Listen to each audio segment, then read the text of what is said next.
A day in my life as a licensed professional teacher na mas piniling magtinda.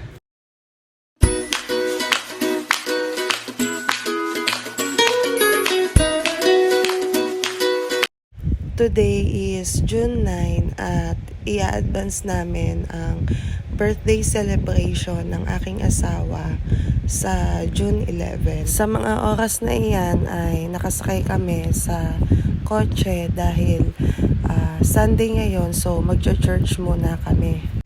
Kaming buong pamilya ay uma-attend ng church service sa JCOG or Jesus Christ the Awesome God Church na located sa Santa Rosa Bayan, malapit sa community hospital. So ayan, fast forward, tapos na kami mag-church at papunta na kami ng SM at sobrang traffic. Dahil mahirap maghanap ng parking, nauna na kaming bumaba mag-ina at o-order na kami sa kung saan man kami kakain. Dapat sana ang gusto ng anak ko ay sa TGIF, ako naman ang choice ko ay sa Jerry's Grill. Pero syempre, ang masusunod ay ang may birthday. Gusto daw niyang kumain ng pizza at chicken at gustong-gusto niya ang chicken sa Shakey's. Matapos ang napakahabang paghihintay, ayan, nakapasok na kami sa loob at isiniserve na sa amin ang food na in-order namin. Okay na din dahil sa halagang 3-4 ay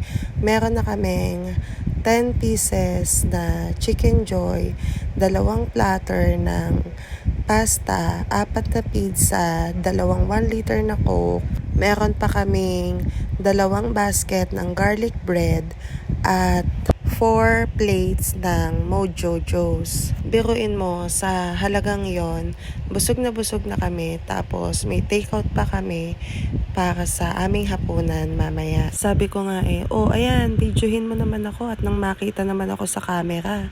Hindi yung lagi na lang ako ang nagbibideo sa inyo.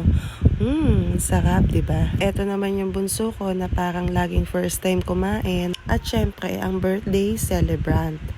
Ayan din yung panganay ko at syempre fast forward ulit, papaalis na kami yan, dala-dala na namin yung mga takeout namin na food dahil ako'y uwing-uwi na sapagkat nasa church pa lang ako ay marami nang nagme-message sa akin at inaantay na yung transaction pag uwi ko. Dumaan lang kami dito sa Levi's dahil kanina after nila mag-parking, banggit ng anak ko ay sabi ng celebrant, magpapabili daw siya kay Sugar Mommy ng short. Namimili siya at namamahalan nga siya. Kako i-fit mo at hindi naman ikaw magbabayad. Ito yung una, 501 na short, halagang 2.5.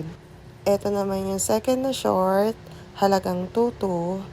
Okay din. At ang napili niya ay yung una niyang na-fit. Makapal daw yung tela. So, eto tayo ngayon. Bayad muna. At ayan na. Ibibigay natin sa kanya. Happy birthday! Eto na at papauwi na kami dahil masama yung pakiramdam ko. Halata naman sa boses. Bye muna!